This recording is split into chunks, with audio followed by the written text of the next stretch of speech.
Okay, ready? Thank you. Thank you all for joining. I'm Miguel Armendariz from Mexico Skill for Prosperity program. We're an educational to employment program that was put together through DI, IYF, and UK Skills Federation. It's financed and sponsored by the FCDO and the Prosperity Programming from the UK government.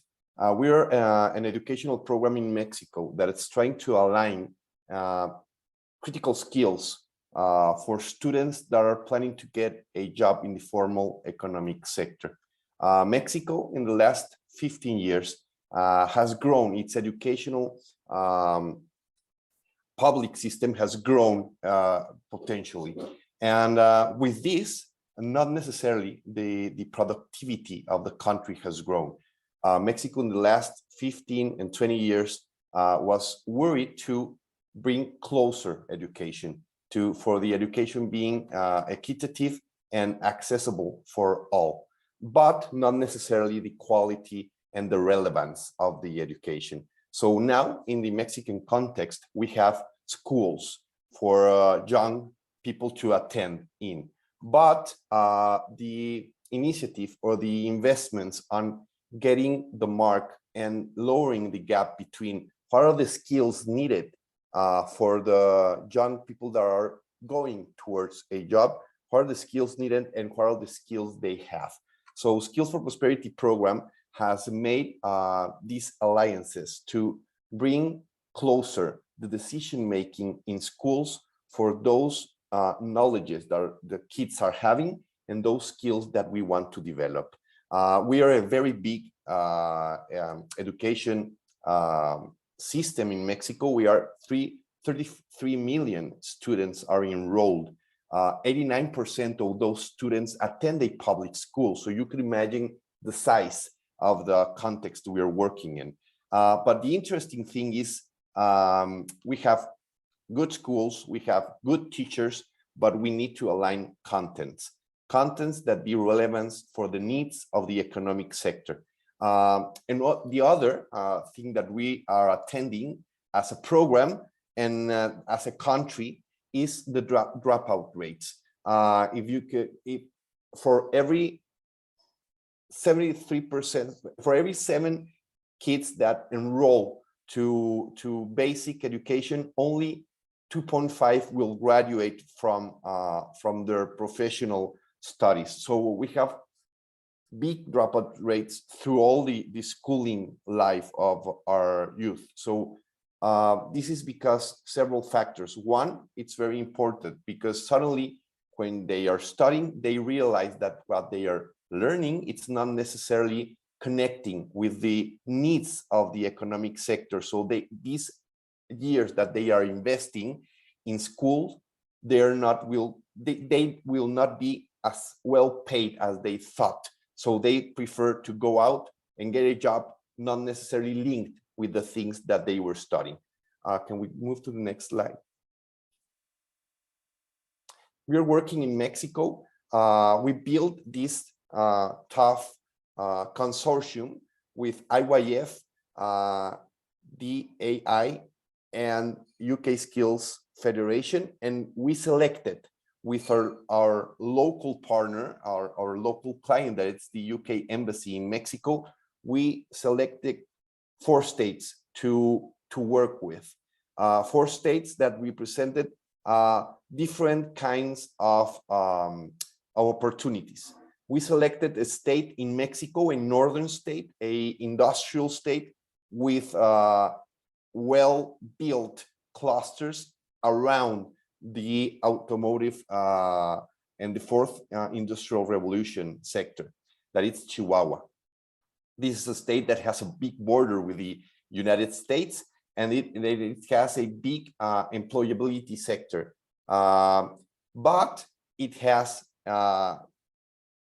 some poor areas, and that we needed to see what they were having in their schools and where were their young graduates moving to seek a job.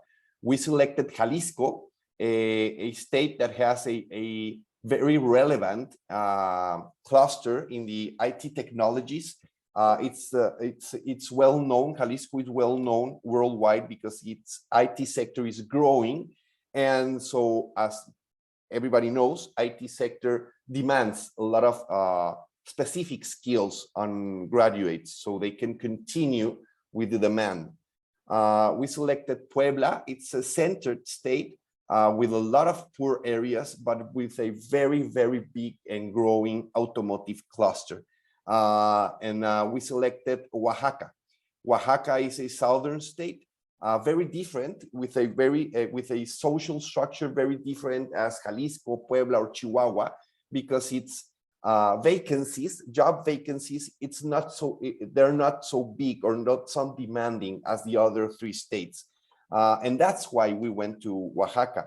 Oaxaca has a growing agriculture, agro-industrial sector, and a growing tourism sector. So we're working specifically with all of those geographical areas with strategical alliances. With each of those states, we made strategical alliances to understand the private sector. We went with formal chambers so we can speak with them, and you will learn about this further in this presentation, to hear of the specific needs and to hear what were the activities they were doing as a private sector to engage with schools and bring down that communication gap that exists with schools and with private sector.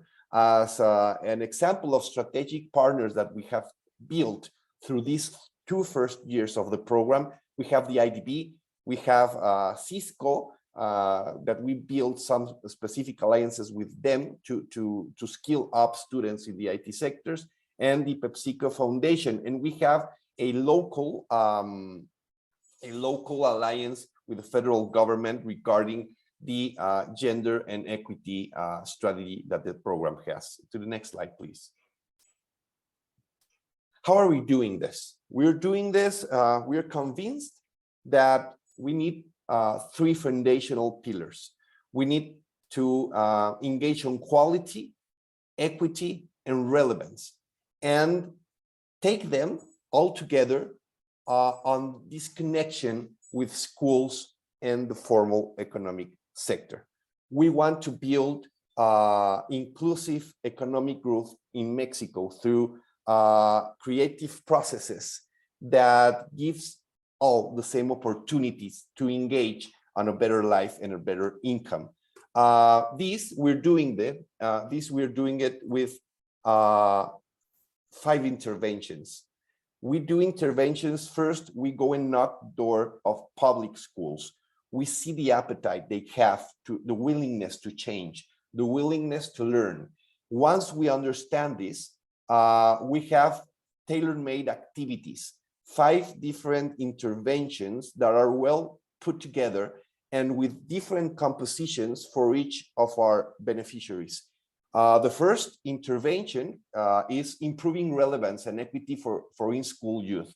As we were speaking in the last slide, relevance is very important for the content and to maintain the interest of the students on remaining on school. And there will be specific tools for the future of those young people that will engage on new possibilities on their professional or careers with those specific contents and specific knowledges that they will get in school. The second intervention we put in the table so we can pre-select and do this specific tailor-made work with the schools is orientating students to career opportunities.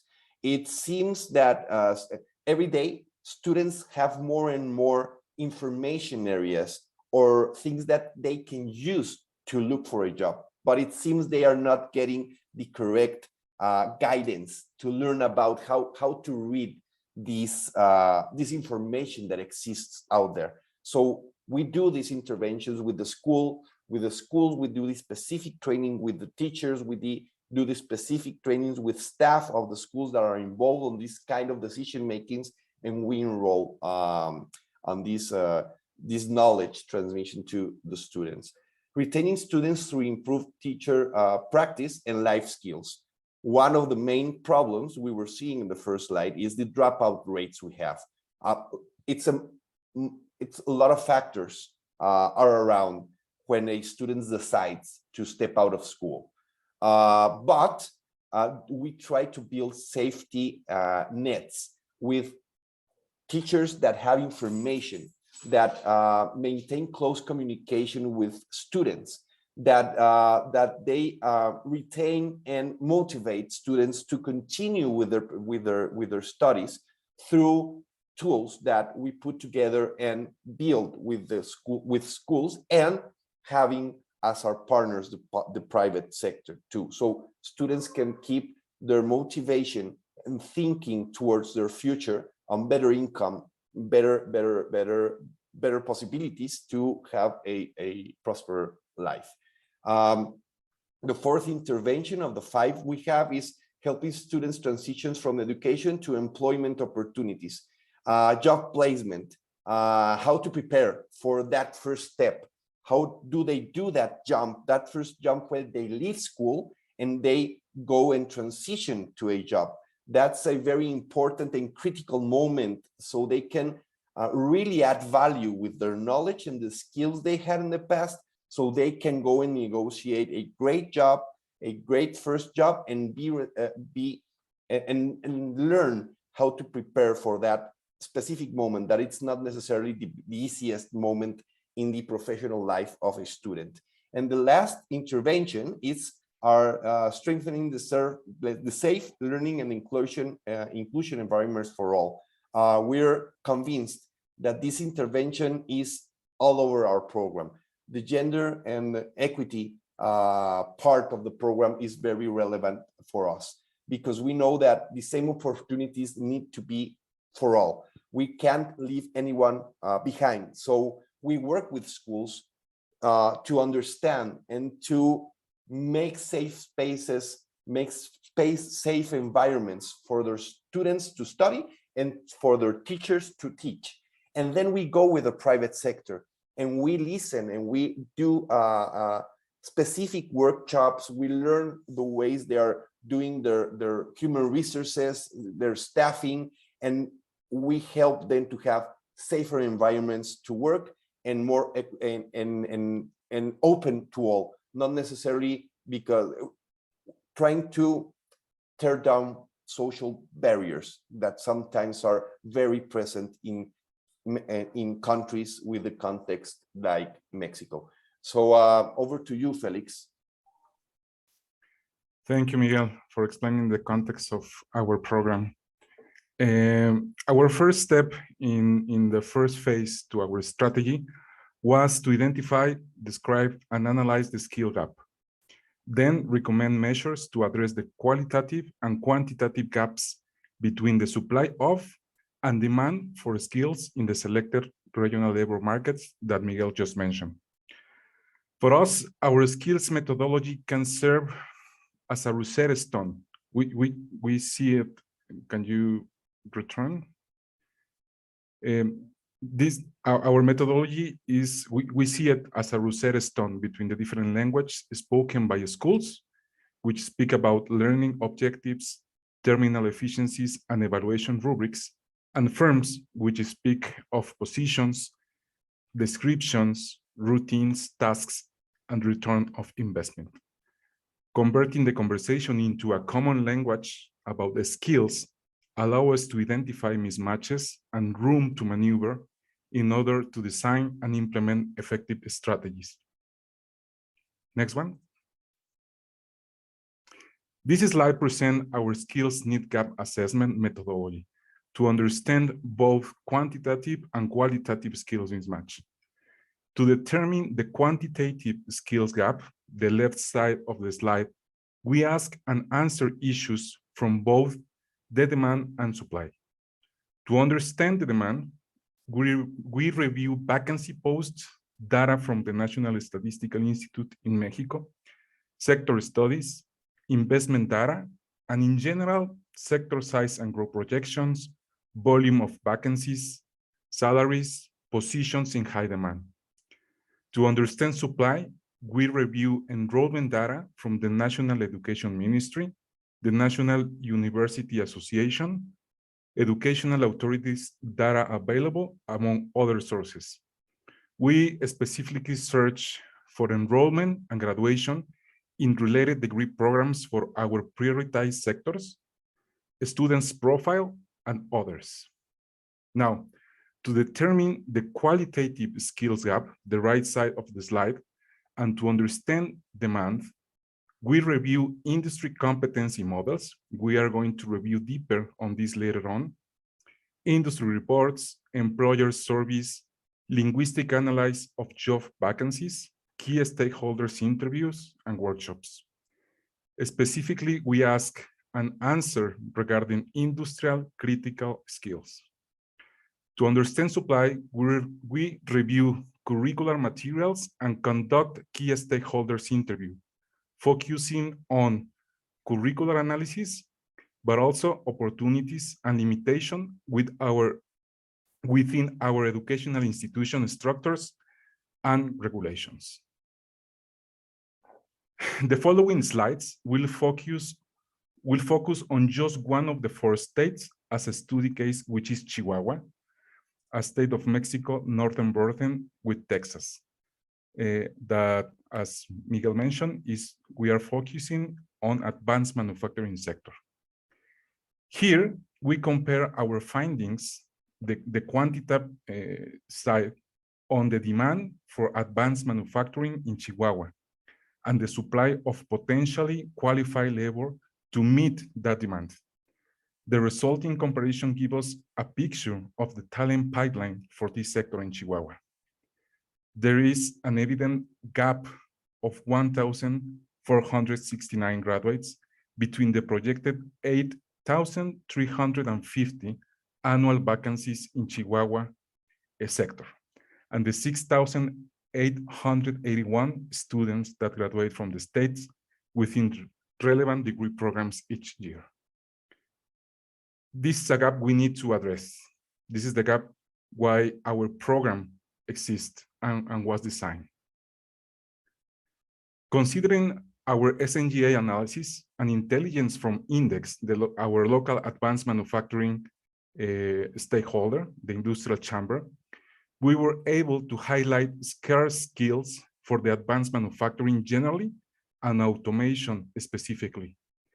Some findings to highlight. For both, the English level stands out, which is not surprising due to the closeness of this industry to the US labor market. Also, a high demand is mastery of core tools related to industry quality, the master and management of a specific software for computer-aided design, IT-related skills like programming, networking, sensor technologies, and more generic skills such as project management, statistics, among others.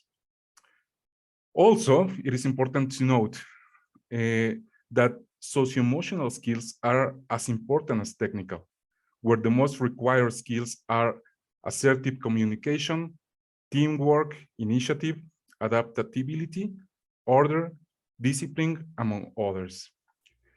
We delve deeper into the identified qualitative skills gap via a skills mismatch workshop. Next, we convene HR and operations managers from industry to identify and prioritize highly valued critical skills, skills that are scarce or difficult to find in graduates of technical and higher education and training institutions, and levels of proficiency in relation to these skills. Software management, requires certification in some cases, among others. Next one, please. For this workshop, we use this competency model, which includes the knowledge, skills, and abilities necessary for workers to perform successfully in the workplace. These models were developed by the US Department of Labor and translated by IYF for use in Mexico. The model is represented as a pyramid consisting of several levels or layers. It is not hierarchical, but that represents the increasing specialization and specificity of the competencies covered. There are competencies models for several industries, of course, including advanced manufacturing and automation that we use, but also covers construction, energy, health, IT, retail, transportation, among others. So as a first step, we ask attendees to the workshop to identify which competency they consider the most important. We seek to validate or identify any competency that is not being shown on the competency model. Here, for example, in this slide, are the results of our industry workshop and show votes for the most important skills for the entry-level workers. During the last part of these sessions, we want to do a quick exercise with all of you that will be explained later by my colleague Liz Vance and Lucia Hernandez. The following, please. This competency models was developed in partnership with this industry association, this specifically for the advanced manufacturing, of course, which many local firms are either members or their clients are members. So this provides us additional legitimacy to the tool. This is the second part of the session. The first one was to understand what is the most important skills. And here are the votes for the most scarce skills in the local labor market that HR managers are willing to pay more.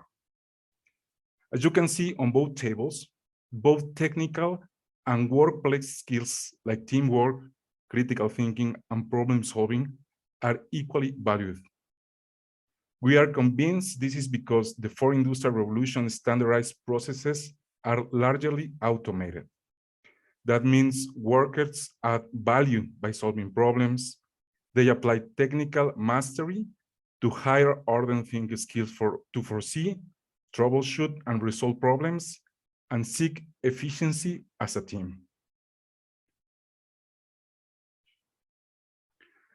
For the skills that receive the most votes, we ask participants to rank the sub-competencies that make up that skill. Here is an example of ranking of the sub-competencies related to critical and analytical thinking. Here is the ranking of the sub-competencies for the design and development life cycle. This fine-grained information helps us to discern what critical skills to look for in our curriculum analysis. Now, once we have prioritized list of the skills and sub-competencies from our industry partners, we went to our university partners. In this case, the UTECH, the Technological University of Chihuahua, to understand to what degree those skills were represented in the curricula of particular degree programs. This also allows us to identify their own needs and aspirations to respond to the skills required by the industry and those align interests and needs. Having a list of skills and sub-competencies from our industry partners, we need to work with educational institutions to understand to what degree those skills were represented. We conduct an extensive review to identify relevant degree programs, relevant courses, the degree to which the skills are developed in relevant courses, the room to maneuver to include new sub-competencies in relevant courses, and of course, identify instructors or teachers to train in these new skills, sub-competency, and new teaching methodologies. Regardless of the curricular intervention, we have found it's critical to address the teacher skill gap, both on content and methodology. In this context, we decide to try to bring our life skills curriculum, Passport to Success, PTS, into the schools. PTS is aimed at young people between the age of 15 and 29 and support them to stay in school and strengthen socio-emotional skills required by industry. The International Youth Foundation, IYF, has been implementing PTS since 2004 globally and in Mexico since 2010. In TVET institutions, in higher education institutions, and training areas from work with vulnerable groups. So our approach to incorporate PTS takes into account the incentives and constraints faced by instructors. Therefore, we did not add additional teaching time or more work for instructors.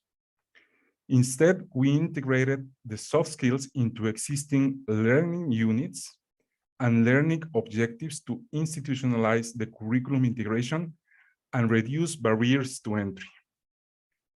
As you can see here, within the university curricula, there are multiple opportunities to incorporate our life skills curricula. This allows us to rapidly deploy in the university and facilitate a scale. To this date, we have trained just over 200 PTS instructors, and we have benefited close to 3,800 students, not only in Chihuahua, but also in Puebla and Oaxaca. In conclusion, we are addressing the same learning objectives they need to achieve with a curriculum empirically proven to strengthen the socio-emotional skills required by the labor market. From the technical side, we are also addressing technical skills that we identified during the SNGA phase. In coordination with the university, Senaltec, which is a local public training entity, and Index, the program designed a comprehensive training strategy to strengthen the development of the technical skills required through intensive teacher-instructor training. This training focus on both technical skills and building the institution's capacity to improve teaching methodologies in order for graduates to be able to apply technical skills to higher order thinking process. On the technical training side, 2 26-hour courses on industrial quality standards have been deployed in last December, and 2 additional 120 hours courses on lean manufacturing and industrial design are being deployed right now. Likewise, the program is investing 70 hours of training to improve the mastery and teaching of the English language, which includes the certification of 76 teachers of industrial careers from 3 different states, providing the improvement of the language in the classroom, both in domain and the teaching methodology. Finally, we are arranging for additional training through in-company teaching placements to strengthen their training with industry experts in the industry. We also provide training to strengthen the design didactic planning based on projects that allows the development of educational attributes according to the needs of the labor market needs. This methodological training was provided by an specialized consultancy. Next one, please. At the same time, UTECH, the university instructors, the majority of whom are professionals in their technical fields, are often insufficiently prepared pedagogically and resorts to old-fashioned teaching methods. This slide allows us to compare a traditional facilitation versus one based on active teaching methodologies. Despite the fact that the university core curriculum includes socio-emotional skills development, teaching methods and content leave young people disengaged, and employers are still searching for qualified entry-level employees. This deep transformative process relies on iterative process of co-design, testing, adjusting, and scaling. On the left, you can see how we work closely with UTECH, the university, to rapidly incorporate, scale, and install the existing life skills curriculum, the PTS, in response to industry demand. On the right, you can see how we facilitate a co-design and development process between the university and Index, the industry group, to build the university capacity to develop higher order thinking skills for the fourth industrial revolution. This deliberate process made room for critical components of system change. Feedback loops identify institutional constraints, cultivating champions, identifying competing interest, and align interest.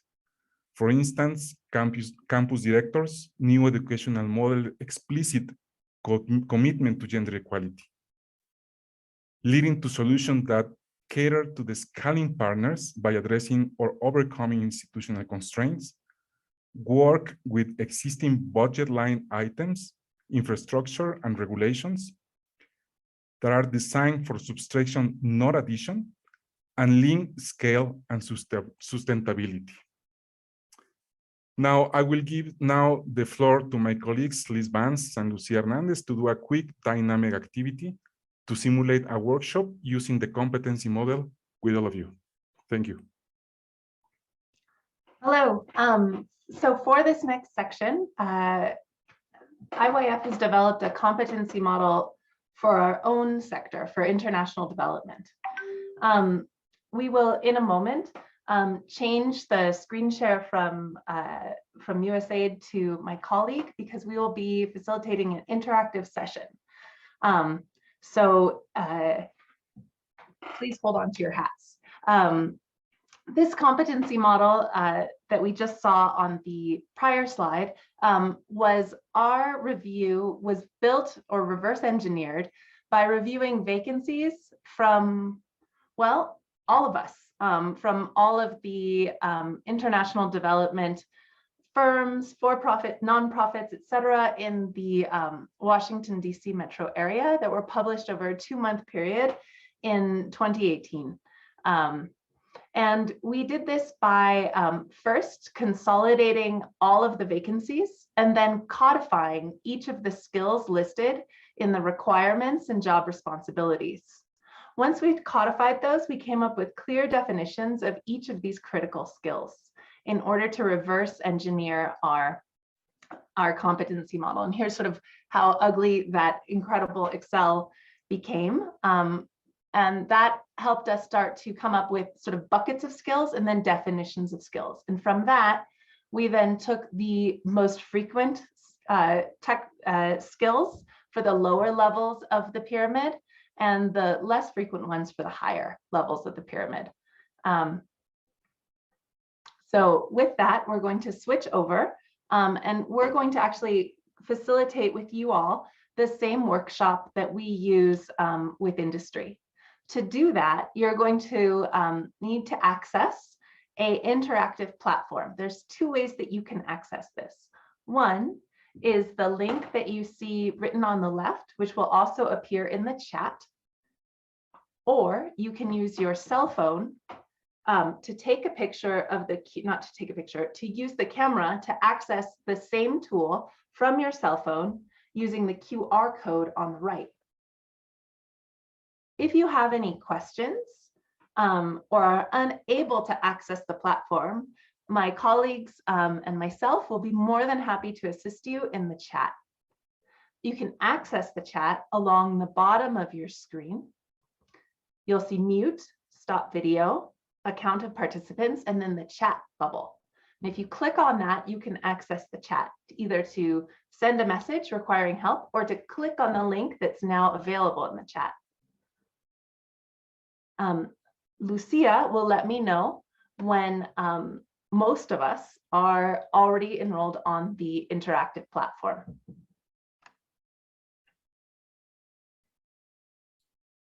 Thank you, Liz. And in the meantime, while you all join us for the activity, you can also access and download the competency model by scanning this code or entering the link that is now in the chat. And here you can see the full competencies, sub-competencies, and their definitions, so that you can see what the skills that you are choosing mean if you need to.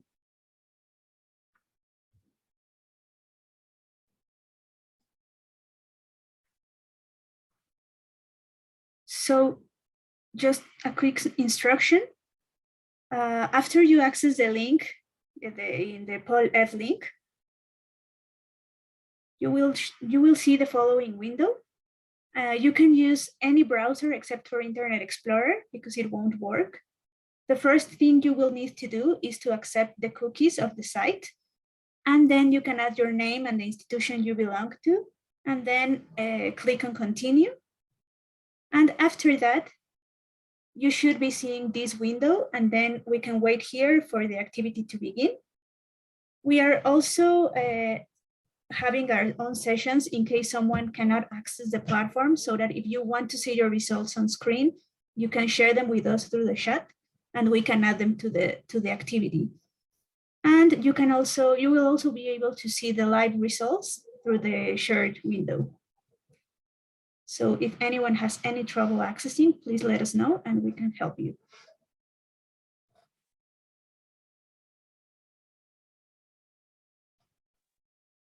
How are we doing, Lucia? Has anyone successfully joined the platform? 1 second to confirm. I think we will see them after the activities list. Okay. So, but maybe if we give 2 minutes, then everyone will be able to join or other answers to the chat. Okay, so we're going to give ourselves 2 minutes to get everyone online on this platform. Please, if you're having any trouble at all, don't hesitate to reach out in the chat.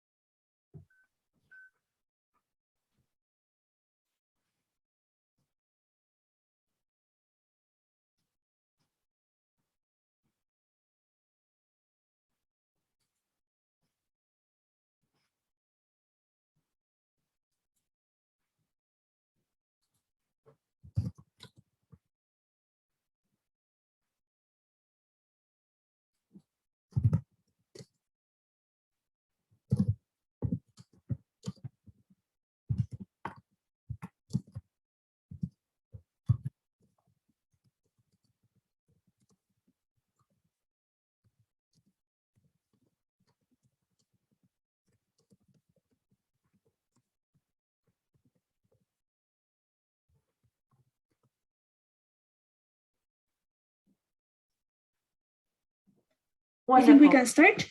I think we can proceed. Thank you. So now that we are all aboard on the interactive platform, we would like you, first I'm going to walk you through this slide. The bottom or through this pyramid, as Felix mentioned in his presentation, this pyramid we find to be a useful tool to serve as a metaphor for the critical skills and how they're organized and how they progress. So at the bottom and the foundation of our pyramid, we have the personal effectiveness competencies. These are those life skills that allow a young person to be able to learn the critical skills for their sector. So for here, we have interpersonal skills, professionalism, integrity, etc. The next layer up are those academic competencies that allow us to, again, do our jobs. Here we have reading, writing, math, communication. And then we have workplace competencies. And these competencies are useful at work, regardless of if you work in a bank or a boat or a mine or a factory or an international development firm. And these here we have checking, examining, and recording some business fundamentals. Now, the next 3 layers above are sector specific. The first layer in yellow are industry-wide technical competencies. And these are the critical skills that you will need regardless of where you work. Before you start voting, I'd love to give you some instructions. The next ones are industry sector technical competencies. Now, these are generally grouped into positions. You may have 2 of these in any one position. And then finally, as you progress in the sector, you may need to acquire additional skills or have them ahead of time. And those are the blue skills at the top. So I'd like you to take a moment, and you have in your proverbial wallet, you have a budget of 5 votes for the most important competencies. Now, how do we decide if something is important? 1, we might list it in a job description. This is a critical skill you need to work for me. Another way is if you're investing as a firm in this skill, are you providing training in this skill? Or are you evaluating for this skill? So those are ways to tell if it's an important skill. I'm going to give us 2 minutes to continue voting.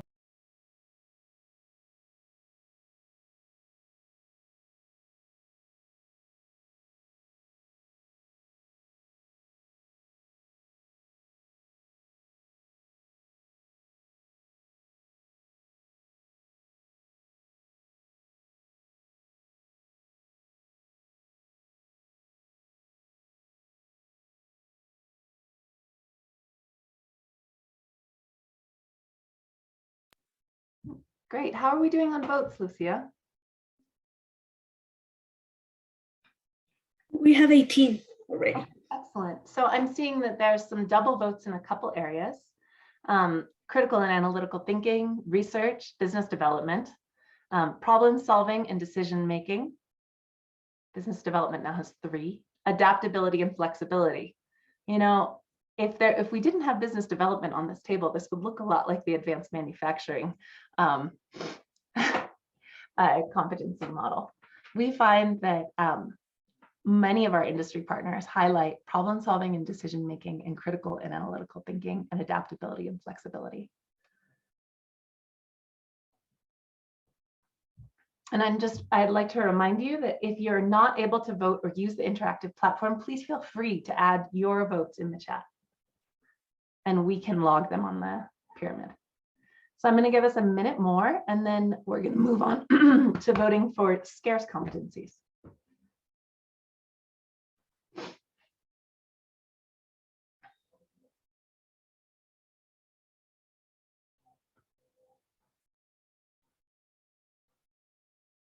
Okay, it looks like our votes have been cast. Before we move on,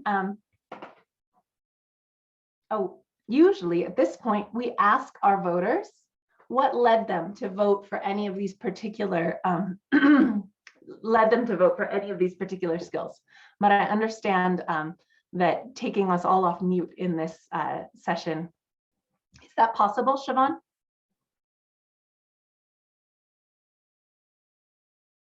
Yep, if someone raises their hand, they'll be able to come off mute. Everyone was muted when they entered, but they should have the ability to unmute themselves and speak.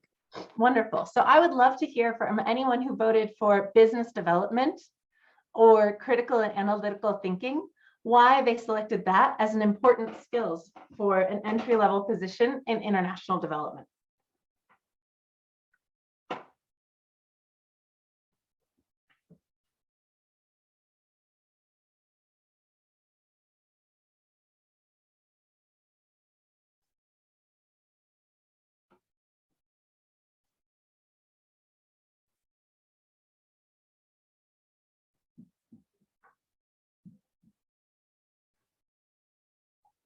You can feel free to come off of mute or raise your hand and I'd be happy to unmute you.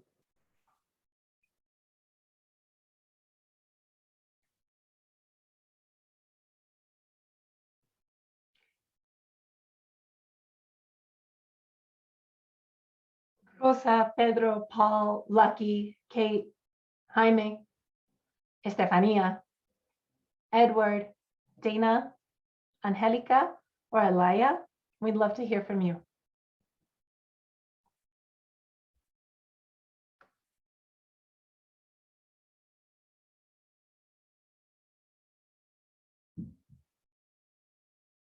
No? Okay.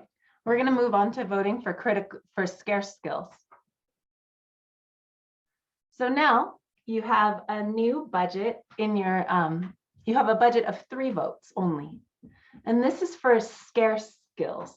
So these are the same, this is the same competency model, but here we'd like you to indicate what are the 3 most scarce skills and how can you define if something is scarce? If someone has this skill, your competitor may poach them. It may take you longer to fill these positions. And most tellingly, you're willing to pay more for this skill. Please take the next 2 minutes to vote for the most scarce skills.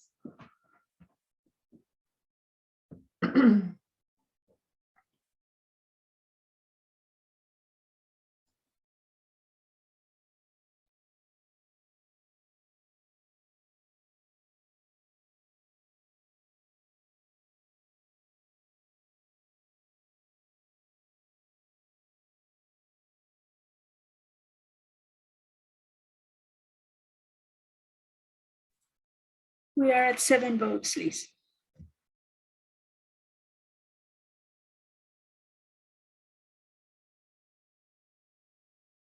Wonderful. We'll give it 30 seconds more.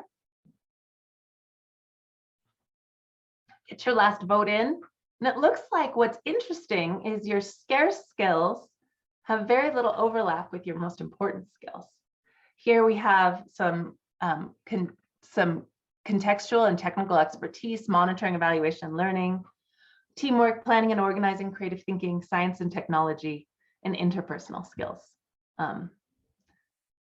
So I'm going to move us on to the next slide where we're going to start ranking the sub-competencies within some of these skills. So you can see how we go about determining not only sort of the broad bucket of a competency, but also the sub-competencies and their definitions. So we can do a detailed curricular analysis. So Lucia will take a moment to describe how we're going to use the interactive platform to rank the skills. Thank you, Liz. So in the same platform for the previous activities, you will now see a couple of them where you will have a list of the sub-competencies. For each one you click, you will see an up and down arrow. You can click on the arrows until the sub-competency is in the position you want it to be. And then once you have them in the order you think are correspond to what you think, then you can click on submit response, and then we can see the live results in the shared screen. You can start with this. Excellent. So let's do one for, I'd love to use business development as our case study. Perfect. So generally, please begin ranking these 3 sub-competencies. We have research, document management and submission, and proposal writing as the 3 sub-competencies for business development. So we have these developed already and ahead of time for all of the competencies at the workshop, and we choose them based on the number of votes cast. So please use the interactive table. Wonderful, we have our first submission. So it looks like document management and submission is in the first place for entry-level positions with research, and then proposal writing trailing in a third. Lucia, you'll let us know when we have about 7 or 8 votes cast. Sure, we're 4 now. So Excellent.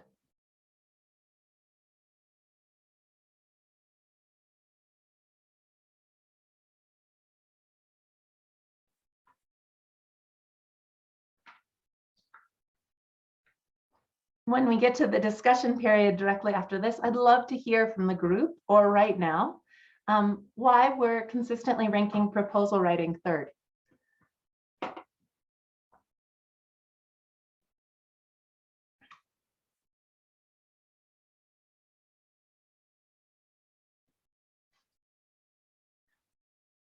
Excellent. Perhaps we can cover that in the discussion at the end. Lucia, how many votes have we had? still at 4. Okay, excellent. So this is an example of how we rank sub-competencies to try and determine what are those critical skills that we need to look for in the curriculum. And Pedro put in the chat, maybe it's because proposal writing is the responsibility of more senior staff. And I think that's a really good point. You might not want an entry-level staffer writing or leading the proposal writing or technical design on something when they walk in the door. Excellent. So with that, we can close this round of voting.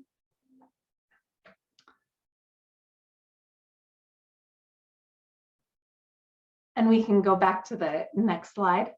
I don't think we need to rank any more sub-competencies because I understand that we'd love to have a session of question and answer.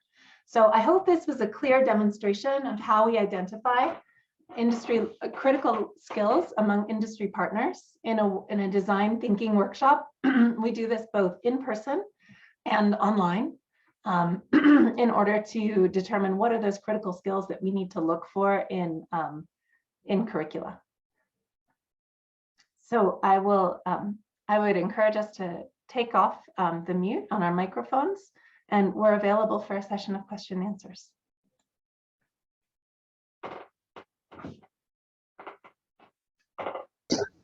Hi, this is Edward Brannigan from USAID.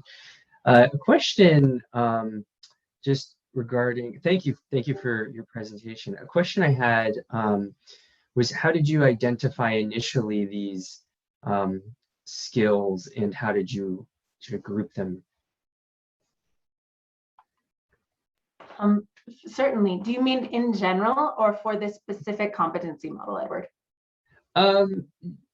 Maybe I'd say this specific competency model. Yeah. So generally, and in the case of automation, we already had a Department of Labor's competency model that had already been developed for automation in advanced manufacturing. However, in the case of international development, you'd be surprised to know that your colleagues at the Department of Labor haven't already developed a competency model, nor has the oil and gas industry. In those cases, what IYF does is we reverse engineer the competency models by codifying the skills, responsibilities, and requirements of vacancies for entry-level positions in a sector, doing semantic analysis in order to put them in sort of those big buckets of competencies, and also start to define the sub-competencies. And then we determine by frequency level whether they are a industry-wide competency or if they're grouped into a certain amount of positions. Great, thank you for that. And so for this specific one, we pulled vacancies for our own sector in the DC metro area for 2 months, codified the for entry-level positions, and the competency model you saw is what we came up with based on that. Great. If I just have one more follow-up, just curious. So when you looked at vacancies, were you going to specific job boards? And curious which ones do you think are at least representative, right? When you were looking at least in international development. So so I'd actually like to talk about both. We find that public vacancy portals are invaluable because they often list more entry-level positions. However, in Latin America, we find that Indeed is also very useful, as is OCC. Now, for for our specific sector, we're well aware that there's multiple specialized databases. So we pulled not only from those mentioned, but also from LinkedIn, DevX, among others that are specialized for our sector. And what we did to develop that is we sat down with our HR team and talked to them about where they post most frequently, where they posted when they were working with other international development firms, and we culled together everyone and asked them where they look for jobs. So that's how that was our informal mechanism for which we came up with our international development pyramid. But we do a pretty similar process when we're working with individual sectors. So for example, when we were doing a similar study for the oil and gas sector, we found that there are specialized portals, and we wouldn't have known about them without talking to our industry partners, particularly business chambers and their HR committees. So we tend to do that in conversation. Any other questions? Thank you.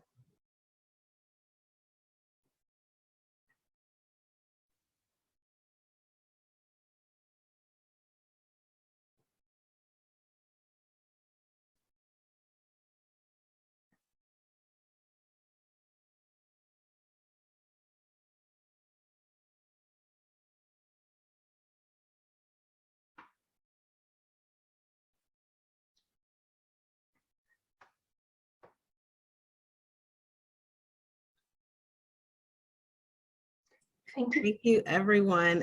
Yes, Liz, I will leave it to you. We are at time. We are at 10:30.